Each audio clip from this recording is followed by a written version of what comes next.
Raporti 15 i Avokatit të Popullit tregon se pavarësisht rekomandimeve shumë vjeçare, gjendja në burgje, stacione policore dhe institucione psikiatrike mbetet kryesisht e pandryshuar. Sipas raportit, në burgun e Kumanovës është konstatuar mungesë e ujit të pijshëm, gjë që paraqet rrezik për shëndetin. Të paraburgosurit janë gjetur duke fjetur në dyshek të vendosur në dysheme, ndërsa sistemet e thirrjes nuk funksionojnë. Në burgun e Idrizovës vazhdon mbipopullimi.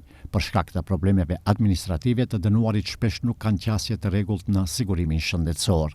Në repartin e grave mungon furnizimi i rregullt me ujë të ngrohtë. Në burgun e Strugës, ekipi i Avokatit të Popullit ka pranuar ankesa lidhur me një aksion të njësisë së intervenimit. Të dënuarit pretendojnë se janë detyruar të qëndrojnë për rreth 2 orë me duar dhe këmbë të hapura të mbështetur për muri. Ndërkaq, burgu i Ohrit, ku vuajnë dënim të miturit, ndodhet në një objekt të ndërtuar në vitet 1950 dhe është i rrethuar nga ndërtesa banimi. Në këtë institucion është matur temperaturë nën 18 gradë dhe lagështi e lartë, kushte që janë nën standardet minimale për akomodim human.